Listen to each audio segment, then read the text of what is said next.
Hey guys, and welcome to another video, another points of interest, guild chat stream. I will get used to it eventually. Went out last Friday. It didn't have too much crazy stuff, but it was a preview for the seasonal patch we're going to be getting on just the upcoming Tuesday. So I wanted to sum it up for you guys. As you know, those streams can run quite long, an hour and 10 minutes this one, and really, as we all know, we can probably get through that information a little bit quicker. So the guests that they had on this show were Joel, John, and John.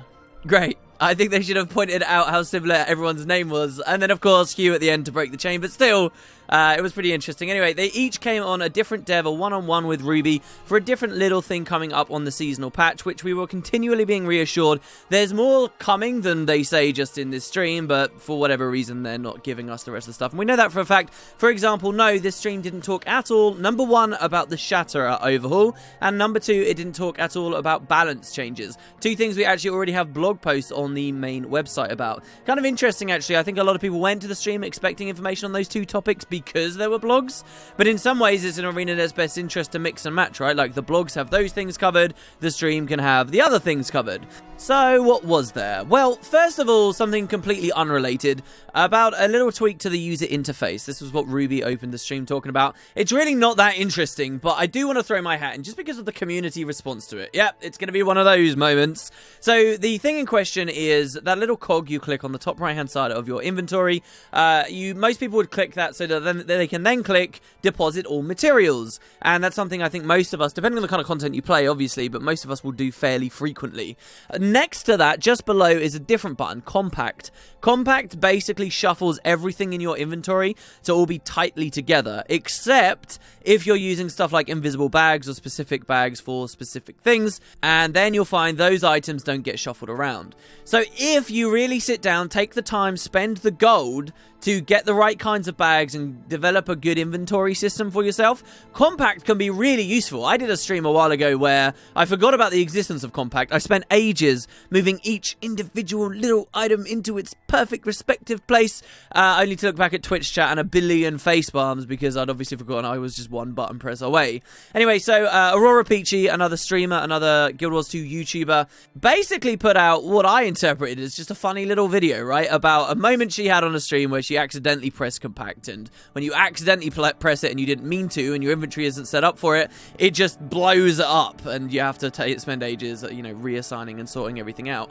So why do I mention this? Well, Ruby opened points of interest here, explicitly mentioning that video and said, hey, yeah, we're going to enact a change to address this. We're going to move compact lower down on the little cog button. And that's it, basically. But somehow people find something to get up in arms about here, because apparently, Arenanet only listens to streamers and big personalities, and Joe blogs, the average guy in the community, the things that really matter and are really important, aren't getting assessed. This sucks. I would say with arguments like that, you just want to watch yourself, because it always comes down to a question of effort, how difficult some things are. You can't compare, as somebody was doing, an overhaul to an entire boss fight, such as the Shatterer revamp we're about to get, to something as simple as moving a single item on a list down. Ruby even spent the time on the stream lingering on this fact that it wasn't a hard change. And again, I would just warn people, don't cut off your noses to spite your face, right? This is an example, no matter what you think of the devs seeing something in the community, not just seeing one person, the streamer, but also seeing the big response and reception to the video of people agreeing with Peachy's sentiments,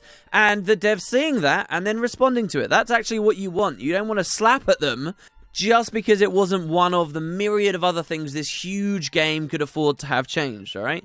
Like, we should be encouraging that kind of thing, not making it feel bad and like they have to walk on eggshells at every possible little thing. Anyway, just a little frustration of mine. I will never be scared to voice my frustrations with the community when they come up, but I'm curious, do you guys think I'm being a bit out of line here? Do people really have a point?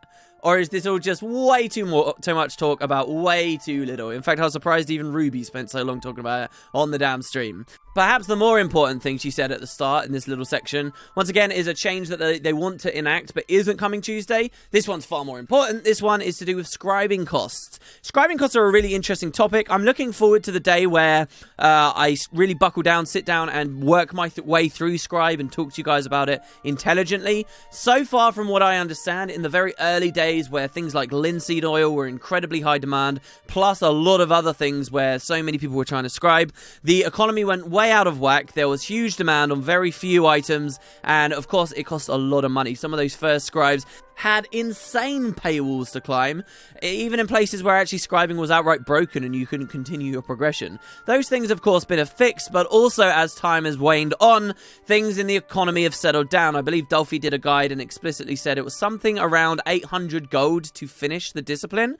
And the devs are saying that is still too high for them, which is great news for all of us, really. And they say not only scribing, but the general cost of decorations as well is going down. There's some seriously mismatched stuff. For example, scribes can make versions of decorations that can flat out be bought in the guild hall for 50 silver. And the scribing version that doesn't come out basically any differently at all is way, way higher. Given the amount of decoration stuff I've been doing recently, I just built a labyrinth in my arena. I'm very much waiting with bated breath for that to go through. Ruby even made it sound like it may not be too long after this Tuesday, but don't let me play Chinese whispers with you there. We'll just see when it comes. Alright, all that preamble out of the way, let's move on to the first section with Joel. So Joel, this was the guy who became a very quick fan favourite on a previous stream shortly before Heart of Thorns, where he revealed kind of a pet project and cool development that was action camera and the new style of combat which people can use in the game. Turns out, in addition to this, he was the gliding man. He did a lot of work on gliding with Heart of Thorns. And of course, one of the biggest things, if not the biggest thing, I don't know, it depends how much you care about the Shatterer, with this update is gliding coming back to Corteria. So we got some demonstrations of it. This was our first real insight into the way that the no-fly zones work. That's the main thing to draw. And you should be able to see that a little bit on the footage in the background here. He even went it toggled into like a dev mode to show us exactly how it works. Basically, there are areas of the world where they have these big invisible markers that should you try to glide through them, it will throw a message up on your screen warning you you're about to enter a no-fly zone. Kind of similar, I suppose, to when you're in water and you try and swim out of the endless boundaries in some maps and it says you're about to hit fierce tides that will push you back, right? So you're gliding, it will give you the warning. You can take that time to do a 180 and stay airborne, but if you keep flying forward, eventually you're going to hit that zone and it will kick you out of your glider and you'll just fall. The way that's the one specifically we saw in Lion's Arch is designed is that it's high enough up, though, that if you get kicked out of midair in the fly zone, you're now plummeting to your death, of course. You can at least, when you get close to the floor again, you're no longer in the no-fly zone, so you can once again very briefly deploy your glider to no longer have full damage and kind of eliminate the mechanic, even in no-fly zone areas. It also didn't, from my perspective, I don't know, we'll see, it didn't sound like too much has been added in terms of no-fly zones, only very specific places. It was funny they used Sharkmoor as the example for me, because what they demonstrated at Sharkmoor Caverns in Lion's Arch was the idea of climbing on a lighthouse and then gliding just immediately to the exit of the jumping puzzle and skipping the entire thing. Something that can easily be accomplished with Mesmer portals right now, which they explicitly said was okay, while instead it seems like they might have left the entrance to Sharkmoor Caverns intact. And that, if anything to me, is the place that deserves to be a no-fly zone more than anything else. That's, if you guys aren't recalling here, the entrance to a jumping puzzle in Lion's Arch where you slide down this cool watery slope and you're trying to avoid these rocks as you go, and then eventually you fall out into this huge cave and plummet into a plunge pool. And that is where I thought we were going to see the no-fly zone be, not some arbitrary thing about the end of the puzzle. Because yeah, as they say, people have been mesmer portaling anyway. My problem with the jumping puzzles was never the idea of people exploiting or skipping their way to the end. It's more the integrity of the actual puzzle, and that there is some challenge and joy to be had for your average player without also having to resist the constant temptation of using a glider all the time. I don't know, maybe that's just me though. Maybe I'm a bit of a nerd as well. This isn't too relevant to the rest of the game, but Joel did talk a bit about the change to the gliding, which allows it to deploy much faster now and not be impacted by lag. So this was from the horse's mouth exactly what was going on at Arenanet. They developed Heart of Thorns, they created the glider system, they had it ping the server when you're trying to deploy a glider, and obviously from where they are, it all felt perfectly fine. But then people in OCX territories were having a horrible time, and we got some cool little graphs actually showing how everything works now, which I liked. I thought that was a really cool, interesting insight, but I don't know. Twitch chat didn't seem to be enjoying it as much as I certainly did in the end. The next J to come on the show was John Corpening, and he was talking about World vs. World stuff. This actually had an interesting segue on the glider topic too, because obviously gliding is not coming to World vs. World. It's not going to any PvP place at all. Heart of the Mist isn't technically PvP, they say, so you can glide in Heart of the Mists, but World vs. World doesn't have it, and John kind of talked about this a little more. First of all, there's the argument of People with Heart of Thorns would have a significant advantage against people without. And I know it's easy to say, oh, well, that's already true of the elite specs, but there is some leeway there. I think the second that gliding comes to world versus world, you could have situations where people are like, all right, we want to glide our entire Zerg down this cliff. Especially think about the old Borderlands, okay? Gliding there would change your commander's commanding and movements significantly, and to the point where you're basically going to be excluded from a group or seriously looked down on if you don't have the gliding, right? Because then the commander can't make as many tactical plays or movements as maybe he would like to have. So the whole world versus world gliding topic doesn't just boil down to, oh, people might glide inside towers and break things. They can fix that with invisible walls and whatever, but more it's also, hey, Heart of Thorns versus no Heart of Thorns, and for now they've decided no. John also said that if you really look at gliding, it could be this badass, awesome thing, and he gave some examples of some things that they've thought of there, like you have a whole Zerg of people gliding in, but then you actually give people on the ground the ability to counter that and use like anti-air stuff, and you're shooting people out of the sky and you're trying to glide in, and you know, maybe you actually are trying to airdrop inside a base or something, and you know, the perspective of the people on the floor and the perspective of the people in the sky could be totally badass. That'd be really cool. And you know, really got chat excited about the idea, but then said, look, so we have thought about this stuff, and when we put gliding in world versus world, we would like to do something like that. But let's be honest right now, what are we going to focus on? This feature here, or fixing all of the core serious crippling problems with the game type in general, right? That, you know, are causing it to lose a lot of population. How about we do the latter of those two categories? I really liked his little speech there, his little discussion there, because he gave a real example. It's a far cry saying what he said there in that stream to what we usually get, which is, yeah, we would do it, but when we do it, we want to do it right. Instead, we have other priorities. Okay, because he qualified both of those aspects of that statement I just said there with their exact thoughts, suddenly you're really on board. I don't think there's anyone who seriously cares about the state of world versus world that would be in the camp of, oh, they just need to add the gliding. I think everyone's on their side. Everyone thinks, right, yes, you do have the correct focus, and you know, they got people on board in that way, and that's a really, really good thing. So in addition to this, there was more discussion about World vs. World was actually coming, of course, and so it's things that I've already talked about on the channel many times before, like the rally cap is now just 1. It was clarified that the person who rallies is going to be the closest person to you. The points per kill is on both regular kills and stomps. In a previous video, I wondered about that, and that is the answer to that question. It's on both.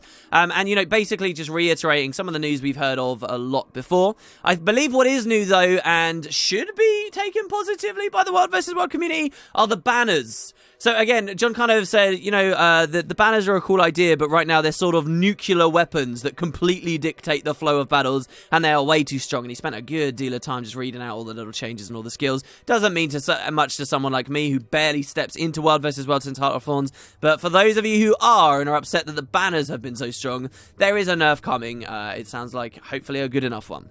Next little section was with a new face for Guild Chat, for points of interest, for the streams that they do. This was a guy called John Olsen, who came on to talk about the squad UI changes, which we'd heard about, but actually seen in action. This was probably my favorite part of the stream. We got to see the new squad UI markers.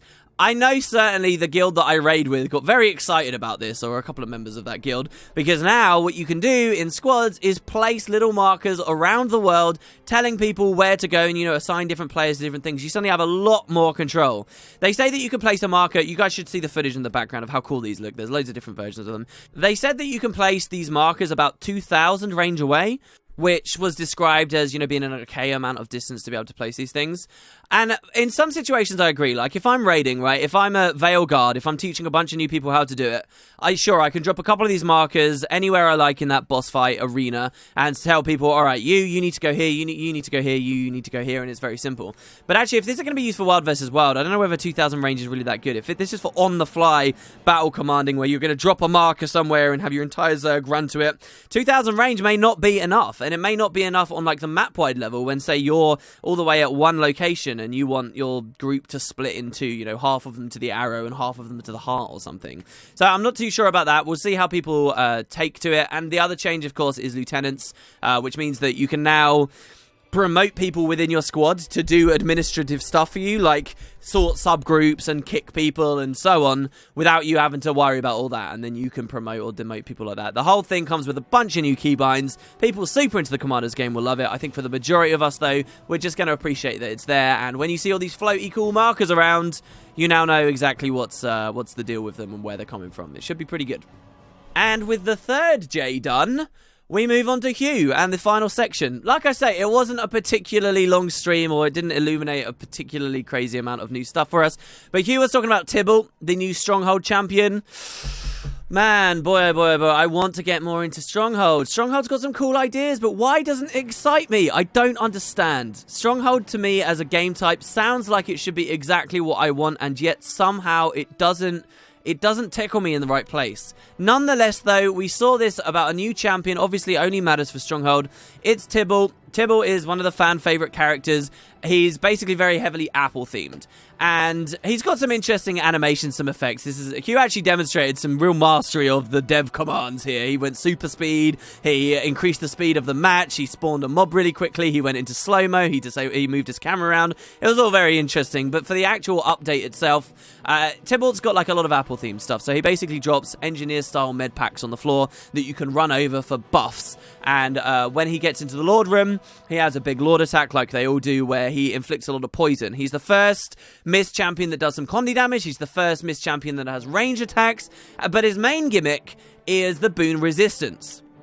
Alright, now, to be honest with you, for a long time, I was looking at that, and I was thinking, from when I'd first heard about Tibble, I was thinking, that really doesn't sound that interesting. Resistance, this guy does not seem as cool. How is this anywhere as cool as, like, Nika, where people could be permanently stealthed around her, and some of the other much more crazy effects that can happen with the existing Mist champions? Are they out of ideas already, I thought to myself? But I will give them a little bit of the benefit of the doubt, because after a while it became clear to me why Tibble is very cool. Tibble is a heavily specialized Mist champion. I wish that they talked a little bit more about this, but because he plays so much with resistance, that makes him a real utility card, right? He's something that you play in specific matches when you realize that he's worthwhile, when he's useful. You may dedicate a single player on your team who you wouldn't normally, say, according to your strat, be around the Mist champions, and he'd be the guy that you pick Tibble with.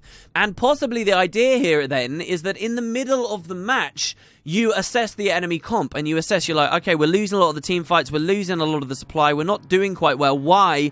They're a heavy Condi comp, guys. They are a heavy Condi comp. Well, guess what? We had a contingency plan. We have that guy with Tibble. If we can just get Tibble, we can play with this crazy amount of resistance, and we can heavily counter that one style of play that we see that the other team is executing. You know, if you realize that you're all getting wrecked by just that one Condi player on the other team, you can use this. This is the ace up your sleeve. And that's the way that I really think that Mist champions will work best, when they're heavily specialized in different places, and then you have that extra level of tactical play that comes into Stronghold. That adaptability can buy people wins, you know, just because they considered these kinds of things. So I think that's where the strength of Tibble comes from. It's not just, oh, this is resistance. Look, that's a single boon that people will probably strip half the time anyway, and it doesn't have too much uptime. Think about it with regard to the counter comp game.